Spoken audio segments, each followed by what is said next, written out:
Coucou à tous. Coucou.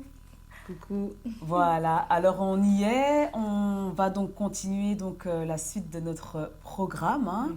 La suite de notre programme, c'était vraiment par rapport au sacrifice, aux réclamations familiales et alors aux réunions de famille. Et du coup, après chaque début de tournage, comme d'habitude, hein, je me permets de prendre un peu de tes nouvelles.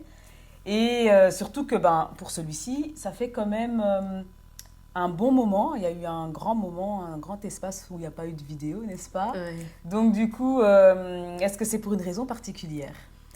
Ouais, effectivement. Et juste pour revenir par rapport au titre, on fait sacrifice, réclamation familiale, c'est juste que voilà, en me basant sur la culture religieuse, ce sont des titres que j'ai pu reprendre parce que ces 3 dernières années, j'ai eu à regarder énormément de prédications. Ok. Donc c'est des titres que j'ai repris, qui ne m'appartiennent pas spécialement. Et je me suis permis d'utiliser ces titres dans le sens où, voilà, c'était des situations que les pasteurs amenaient où je pouvais retrouver mon histoire. Ok. Donc comme ça, on comprend un peu.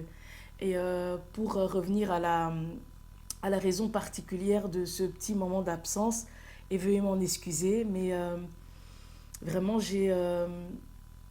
dans mon esprit, en fait, je peux dire que j'étais prête mais à continuer les tournages et tout ça, mais il a fallu que j'arrête parce que dans mon corps, j'ai été prise en fait d'une fatigue et d'une tristesse immense. Et puis aussi beaucoup de questionnements et surtout, j'ai été face à un dilemme. J'ai un choix à effectuer. Ok.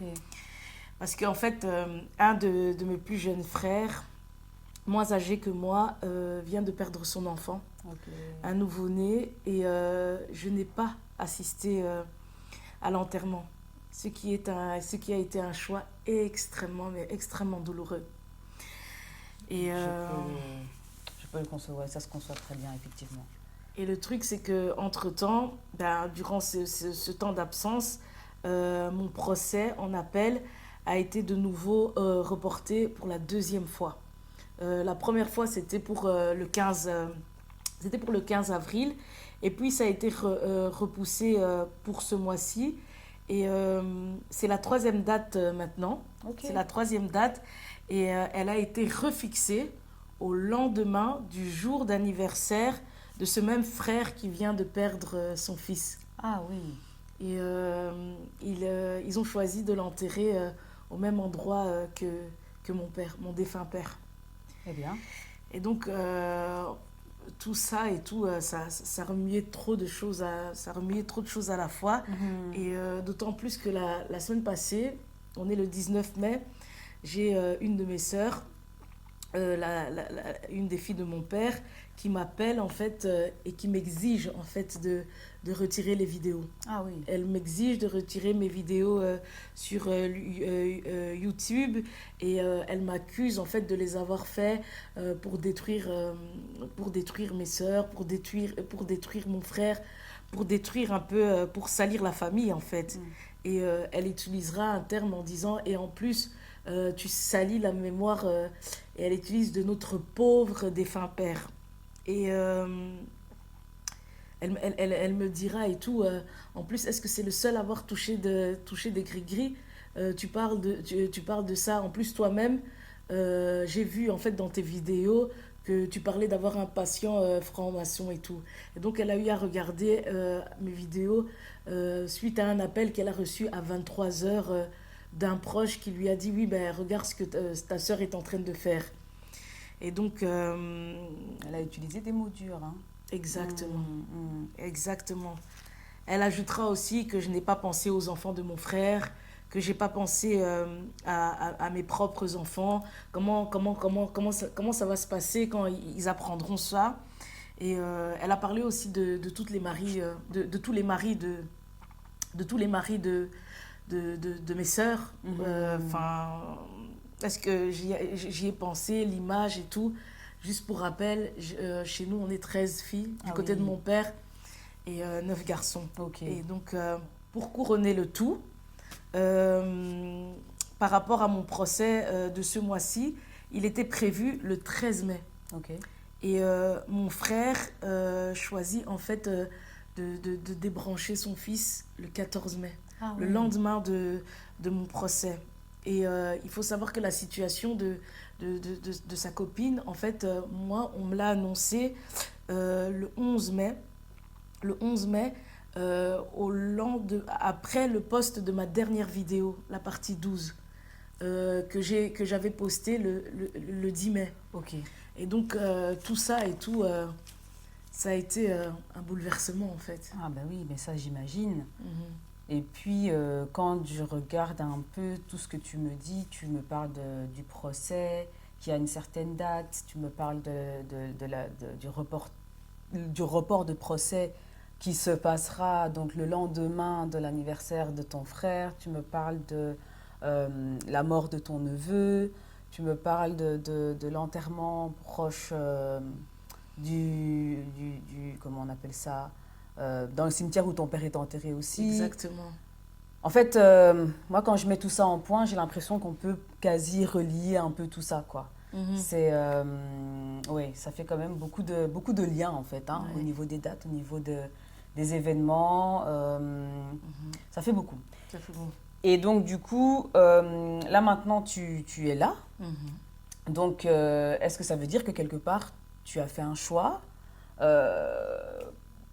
malgré le fait que tu as de la tristesse qui est fortement présente et de manière assez lourde, malgré ta fatigue intense, malgré les propos de ta sœur et aussi par rapport au procès qui est reporté.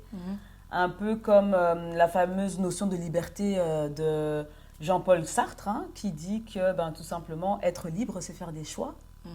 Exactement. Je n'ai pas insisté à l'enterrement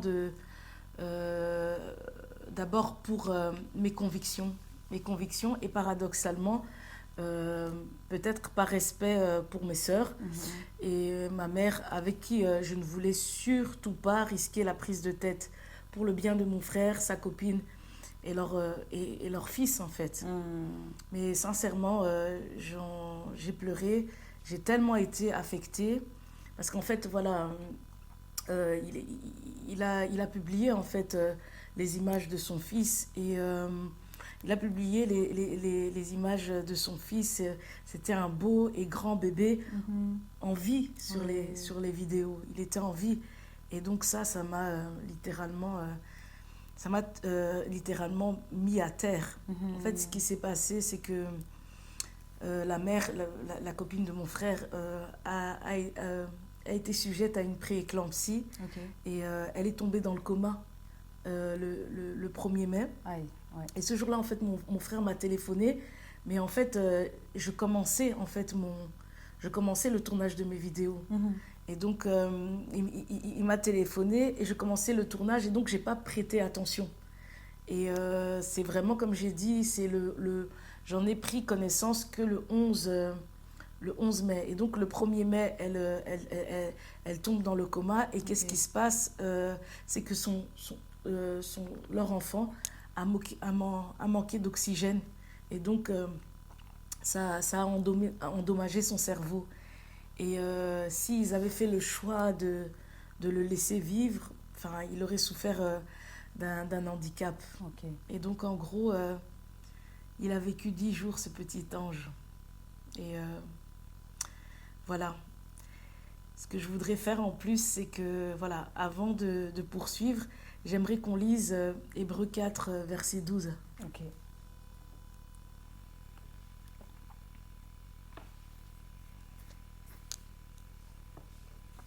Alors, Hébreux 4, verset 12. Car la parole de Dieu est vivante et efficace, plus tranchante qu'une épée quelconque à 2 tranchants, pénétrante jusqu'à partager âme et esprit, jointure et moelle. Elle juge les sentiments et les pensées du cœur.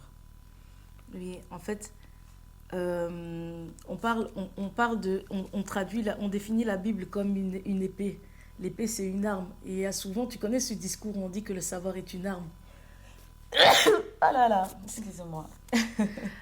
connais le discours où on dit que le savoir est une arme. Et ici, en fait, on l'a défini, on parle d'une épée et en même temps, on dit deux tranchants. Et j'ai regardé dans le dictionnaire que deux tranchants, c'était quelque chose qu'on pouvait utiliser contre les autres, mais ça peut aussi à tout moment se retourner contre soi. Ok. Donc, ça peut blesser l'adversaire et celui qui la manie. Ok. Et donc, avec cette situation, en fait, le décès de mon défunt neveu, les propos de ma sœur, pour le procès, c'est le jour même, en fait, le jour du procès, je vais le 13 mai jusqu'au tribunal. Mon avocat aussi est présent. J'avais fait 2-3 jours déjà sans dormir et tout ça. Je vais avec tous les stress et tout ça. Et j'apprends sur le jour même, le 13 mai, qu'il y a eu report. Ok. Et en fait, mon avocat n'avait pas prêté attention à ses mails. Et donc, il n'avait pas eu le courrier. Moi, pareil, pour le report du 15 avril, j'ai eu un courrier. Mais cette fois-ci, je n'ai pas eu de courrier dans ma boîte aux lettres. Et donc, tout ça aussi, donc, vous vous préparez mentalement. Et boum, tu tombes par rapport à tout ça. Et donc, pour en revenir à l'épée, avec tous ces événements, l'épée s'est retournée contre moi, dans le sens où je me suis sentie jugée et été blessée dans mes sentiments, mes pensées, parce que sur le plan humain, je comprends totalement ma sœur. Je comprends totalement ma sœur et ses propos. Et comme je vous avais dit, l'âme est le siège des sentiments, des émotions, des pensées, et c'est relié au corps. C'est relié au corps qui, dans mon cas, a été paralysé par rapport à tous ces événements. Et comme je vous ai dit, le corps est membre des liens de famille. La mort et tout ça arrive au moment où je réalise mes vidéos. Je me dis, est-ce que c'est un hasard? Je ne pense pas. Et ce que je me suis permise de dire à mon frère, à mon petit frère, c'est que je le voyais et que je l'entendais que quand ils avaient des soucis. Et que maintenant, je me devais aussi de penser à mes enfants, de penser à mon deuil, à ma douleur, la perte de mon mari, parce que j'estime que j'ai passé ma vie à les privilégier. Okay. Et en fait, qu'est-ce qu'il m'a dit? Il m'a dit, je comprends. Il m'a dit, je comprends. Et en même temps, en plus, avec les positions prises dans les vidéos, je juge que je n'ai plus ma place au milieu d'eux, au milieu de ma famille, en fait. Donc, mon esprit, pour en revenir au passage de la Bible, opposé à mon âme, a tranché. Oui. Donc, oui, j'ai choisi. Et comme je disais, ma sœur, que je comprends sur le plan humain, n'a vu les choses que dans un sens. Elle m'a de nouveau rejetée, comme le rôle que j'ai toujours dû jouer. Et aujourd'hui, j'ai dit stop, en fait. Elle n'a tenu compte que de leur réalité, m'a imposé d'aller voir un psychologue, alors que si elle regardait dans mes vidéos, j'ai dit que c'est une démarche que j'avais déjà faite, que j'avais déjà entreprise. Et de retirer toutes mes vidéos, de m'imposer de ne pas le faire en public pour leur image, leur train de vie, leur couple.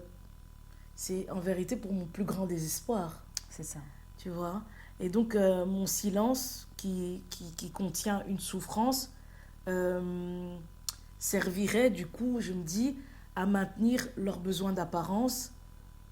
C'est une vision, je respecte sa façon de voir, mais le problème, c'est que ce n'est pas ma vision. C'est ça. Tu vois? Et c'est désavantageux vis-à-vis de toi aussi. Donc, du coup, exactement, garder le silence et rester dans la souffrance, ou alors parler et te libérer. C'est un peu ce qui se passe. Et du coup... je t'interromps. Ce que je voulais dire aussi, c'est que pour en revenir à l'inceste, à ces problèmes de santé mentale, ce sont des réalités qui me pèsent. Et si eux s'identifient à ça, par le secret, le déni, et ne peuvent l'assumer, en fait, moi, ce sont des aspects que je dénonce pour me libérer. Pour moi, l'inceste, les problèmes mentaux, ce sont des esprits impurs. Certainement, qui se sont mis en place. Tu te souviens au moment où j'expliquais que mon père avait jeté des œufs à la mer lors de son témoignage. Tout à fait, je m'en souviens. Moi, voilà, c'est comme une sorte de pacte de richesse. Et souvent, en fait, en psychanalyse et tout, on dit, hein, souvent les alliances, elles sont conscientes, mais les enjeux sont inconscients. Je ne sais pas si tu vois ce que je veux dire. Oui. On ne sait pas comment ces pactes se matérialisent dans le quotidien. Et dans notre famille, ça s'est matérialisé par ce problème d'inceste, ce problème de santé mentale et encore d'autres problèmes au sein de notre famille que voilà, je relaterai certainement au fur et à mesure. Okay. Regarde aussi chez Fabrice, en fait, il y a le moment où les animaux tournent en rond et tout ça et tout. Il y a cette dimension, en fait. Et en plus, en parlant de ça, par rapport aux animaux qui tournaient en rond, il y a une personne... Ce qui est fort aussi, c'est que les gens m'appellent un peu et me donnent leur avis sur les situations. Et il y a une personne qui m'a téléphoné et qui m'a expliqué que le rituel où les animaux tournent ensemble, des fois, ce sont des personnes qui s'incarnent dans des animaux et des ritualistes, en fait. Okay. Et ici, sur le plan matériel, chez Fabrice, ça s'est matérialisé par de la blessure, par une blessure. Tu vois, donc il y a eu comme le rituel des animaux et c'est ça l'alliance, tu vois, l'alliance, le pacte. Il y a le rituel, c'est comme mon père qui jette les œufs et donc ça se matérialise en inceste, santé mentale, mais chez Fabrice, ça se matérialise par la brûlure. Okay. Tu vois, et donc pour en revenir à ma famille, en se taisant, pour moi, elle témoigne contre leur propre vie et reste en alliance, en pacte avec ces esprits, ces égrégores familiaux, ce qui fait certainement leur force si d'autres membres au sein de la famille sont ignorants et malades. Effectivement. Tu vois ? Effectivement.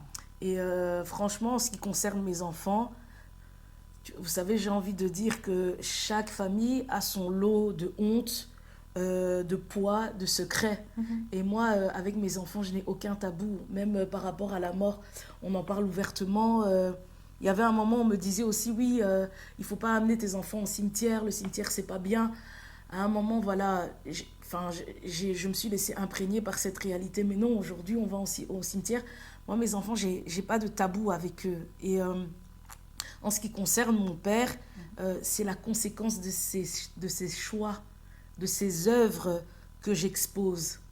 Pas sa personne. Tout à fait. Pas sa personne. Moi, voilà. Tout à fait. Il y a la personne et il y a les actions que fait la personne. Et c'est vrai que c'est deux choses différentes quelque part. Oui, c'est ça. Et donc, si mes convictions sont plus fortes et que Dieu existe, pour moi, c'est une perche que je tends aux membres de ma famille. Et surtout, si ces esprits perdent de leur puissance en les rendant publics, comme je le fais ici par rapport à Internet, pour moi, ils peuvent renoncer et se détacher de ces liens. Sauf si, je répète, c'est ce qui crée leur force. Mais pour moi, ça a détruit et créé ma faiblesse. Effectivement. Et c'est une occasion de se libérer de ce lien. Parce que, encore une fois, le problème n'est pas lié aux membres de ma famille. C'est pas lié aux membres de la famille, mais au lien de malédiction qui nous unit. Et donc, tu sais, par exemple, on va dire si Kimia, si Gertrude, ou Plamédie Bertrand, ou Jean-Paul vivaient dans ma famille, en fait, et remplaceraient les membres d'origine, chacun aurait un rôle défini qui permettrait à l'inceste, la santé mentale et aux autres blessures émotionnelles de se perpétuer. C'est un fait, en fait. C'est pas une question de personne. C'est une question de, voilà, c'est une mise en scène que dès qu'une personne vient dans telle famille, il a un rôle spécifique à jouer. C'est comme ça, en fait. Effectivement. Et, il y a des places attribuées pour l'inceste, des places attribuées pour la maladie mentale, des places attribuées pour la personne qui va aller faire le pacte. Voilà. Et alors, peu importe que ce soit ton père, ta sœur, Gertrude, qui n'est pas forcément de ta famille, mais si elle était dans ta famille, elle aurait occupé une de ces places. Oui. Et donc, c'est pas vraiment... tu n'es pas vraiment contre la personne, mais tu es contre la place. Voilà. Et le lien. Et le lien de malédiction qui nous unit. Oui, qui unit justement toutes ces places. Et ma sœur, elle s'énerve comme si c'était moi qui a créé le concept d'interdépendance. Tu vois, c'est un peu comme Matrix. Hein. Matrix, en fait, à un moment, ils nous disent, on fait tous partie de la matrice. Et dans une famille, quand une personne bouge, je sais que tout le monde bouge. Et dans ce que je fais, je sais que je déstabilise l'équilibre toxique de la famille. Je sais que je le déstabilise. Exemple, quand je dis que tout le monde bouge, par exemple, et tout, quand un père de famille meurt, l'aîné va souvent vouloir compenser en aidant la mère dans le rôle de la parentalité. Et tu vas voir que les plus jeunes seront amenés à grandir plus vite. Oui. La situation économique change, sociale, environnementale. Et en soi, c'est ma vie et celle de mes enfants. Je ne travaille plus depuis 3 ans. La santé de mon cadet a été fortement touchée. Ce qui était le cas du premier. À un moment, en fait, il croyait qu'il devait être fort parce qu'il s'est dit, parce que souvent on lui disait maintenant c'est toi l'homme de la maison et tout ça et tout. Il avait un peu ces tendances à vouloir en fait porter, et je lui ai dit c'est pas ton travail. Okay. C'est moi la maman et tout ça, c'est pas à toi à reprendre le rôle de ton papa. Mais vous voyez que malgré ça tout bouge. Oui, et même ma fille qui est l'enfant du milieu, elle s'est investie et réfugiée dans ses amis. Et c'est le premier qui a commencé à être suivi, et maintenant c'est ma fille et mon cadet qui sont actuellement en suivi psychologique. Okay. Et donc il y a tout ce mouvement, mais en même temps c'est pour souligner la notion d'interdépendance. Et je donne au niveau de la société, par exemple, tu connais le crash boursier qu'il y a eu en 2008. Oui. Le crash des banques. Qu'est-ce qui s'est passé? Ça a eu des répercussions sur l'immobilier. Et donc, il y a beaucoup de personnes qui se sont retrouvées SDF en Amérique. Et donc, voilà, tout ça pour dire que c'est auprès de l'univers qu'il faut se plaindre, pas moi. C'est ça. Parce que tout le monde fait des mouvements et tout le monde bouscule cette notion, ce concept d'interdépendance. Effectivement. Et donc, comme tu dis, quand le père s'en va, l'enfant, en tout cas l'aîné, va tout faire pour essayer de combler un peu le trou que le père a laissé. Et alors, quelque part, quand tu dis à ton fils, non, ce n'est pas ton rôle, reste à ta place d'enfant, tu remets les choses en place. Exactement. Et c'est ce que tu es en train de faire aussi avec ta fille et ton cadet, où tu es en train de tout simplement leur permettre de rester à leur place d'enfant sans bouger d'une manière toxique, en fait. Exactement. Et tu te souviens, quand je dis tout bouge, l'absence de mon père liée en fait au régime de la polygamie, et qui était souvent absent, ce qui fait que mon frère a eu à prendre un rôle un peu de père. C'est vrai. Voilà. C'est vrai. Et ça a bougé. Tu te souviens aussi que je disais que mes sœurs avaient un peu un rôle de maman. Exact. Ça bouge. Effectivement. Mais donc, du coup aussi, ça fait que ce qui s'est passé au niveau de tes frères, par exemple, comme ton père n'était pas là, ton frère a dû prendre la place du père, tes frères ont dû prendre la place du père quelque part. C'est quelque chose qui t'arrive à nouveau et qui, normalement, les choses devaient se passer de la même manière. Exactement. Donc, ton fils devait aussi reprendre la place du père et ainsi de suite. Et ça allait créer tout ce que ça a déjà créé dans ta famille d'origine, quoi. Et c'est fou parce que même ma fille, à un moment, j'étais tellement absente que ma fille a joué le rôle de maman auprès du cadet. Ah oui, oui, oui. De la même manière que ta maman, qui n'était pas forcément présente, faisait que, du coup, c'était tes grandes sœurs qui jouaient le rôle de mère. Exactement. Oh, waouh. Voilà. C'est vraiment ça. Oui, je vois. C'est vraiment... c'est assez percutant quand même à quel point vraiment ça se refait. Peut-être pas de la même manière exactement, mais que les résultats sont les mêmes. Oui. C'est comme si les places se remettent... Voilà. Les places se remettent d'une certaine manière pour que que les liens puissent continuer à exister. Exactement. Okay. Et ce qui est fort aussi, c'est que elle était au milieu. À un moment, les garçons étaient fort touchés par la situation. Qu'est-ce qu'elle va faire? Parce que c'est récemment que j'ai commencé à lui faire des suivis. Moi, je me disais que tout allait bien. Mais pourquoi ça allait bien? Pourquoi? Parce qu'elle s'est investie fortement dans ses liens amicaux. Okay. En fait, elle faisait une fixation dans ses amis. En fait, l'école n'était plus important, c'était vraiment ses amis. Il fallait en fait En fait, elle se ressourçait dans ses amis. Mhm. Et ça te fait penser à qui? Alors, qui se ressource vers ses amis? Qui s'est tourné vers ses amis? Tu vois pas? Non, je ne Tu vois donnes pas. ta langue au chat? Je donne ma langue au chat. Fabrice, au moment Oh, où il c'est quitte, vrai! au moment où il quitte son, Oh, waouh! quand il quitte son oncle et tout pour les injustices vécues, qu'est-ce qu'il va faire? Il va se tourner fortement chez ses amis qui va appeler ses frères. Oui. Et ma fille a commencé à répéter ça. Oh, Et waouh! j'ai eu peur. C'est là que j'ai commencé à faire les suivis. Je pensais qu'elle allait bien. Mhm. En fait, elle allait bien. Elle s'est investie dans ses amis et dans le fait de prendre ma place par rapport au cadet. Ok. Et je me suis dit, running, Ok. running. Là, il y a Non, quelque non. chose qui va pas. Ça va pas. D'accord, d'accord, d'accord. Et donc, tu disais aussi tout à l'heure que tu tends la perche quelque part aux membres de ta famille qui sont engagés justement dans ces liens Mhm. pour que finalement, eux aussi puissent faire un choix Mhm. quelque part. Si c'est possible, hein. C'est une occasion. Voilà, c'est une occasion. C'est une Voilà. occasion. Si c'est possible, voilà, voilà, ce serait pour mon plus grand bonheur. Tout à fait. Tout Ça à reste fait. ma famille. Oui, effectivement.